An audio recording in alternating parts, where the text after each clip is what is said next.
Hola, ¿qué tal? Soy Begoña Donat, estamos en el Festival de San Sebastián, en el set audiovisual interior de Repsol y Kinótico, en el Hotel María Cristina. Hoy nos acompaña Agnieszka Holland, una directora veterana polaca que ha estado ya en 3 ocasiones en el festival a concurso.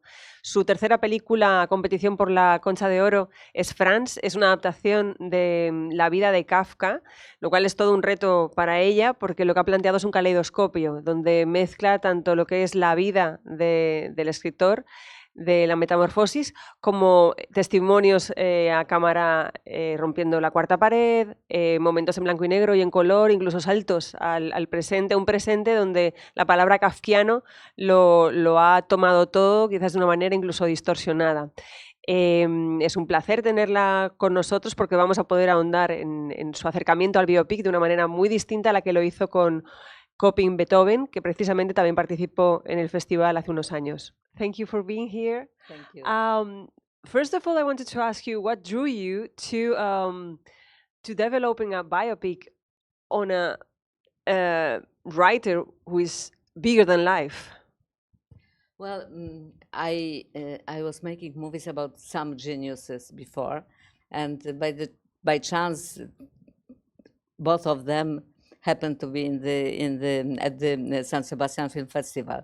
So apparently, you like the stories about the writers and artists, but that one is different because I was deciding that I'm free enough to try to touch Franz Kafka in the way which is not classical biographical story, because I thought that his persona and his life was not relevant to the classical biographical linear stories, that I have to look for him, that the film will be more the process than the final image of, final presentation of somebody's life or literature. So the film is very much made from the puzzles, fragments, layers, and also different stylistic layers, different point of views. And it was very playful and very inspiring to make that film. But we had all the time, we had the fear if it will come together.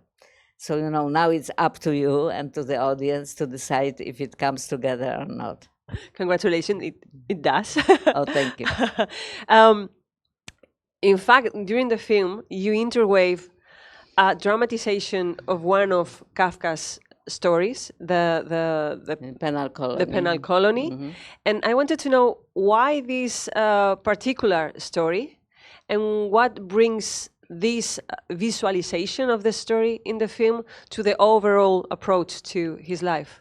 It was many reasons. We've been analyzing what and why, and I knew that we want to show in the film the try to dramatize or to adapt one of the story. When I was adapting myself in some point the trial for the Polish television in 1980, and I found that it was possible. It means I was pretty satisfied with the result, but it was impossible just to put the little pieces of the story and at the same time have the feeling that you've seen all.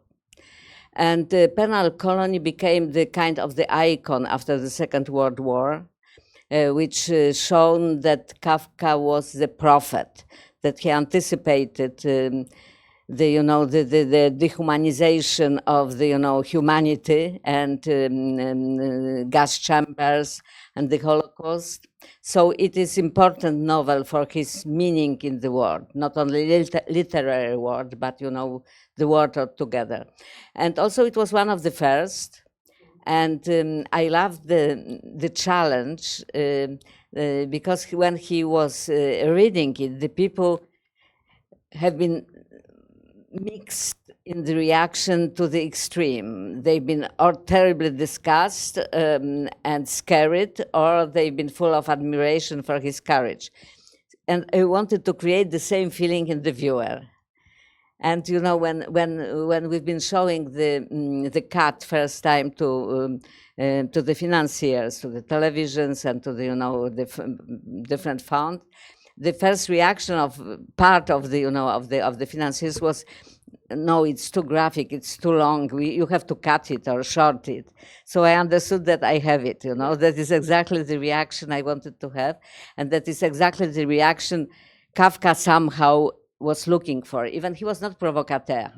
Arthur Rimbaud, who I shown in the movie Total Eclipse, which was shown here also with Leonardo DiCaprio, he was some kind of the provocateur against the bourgeois.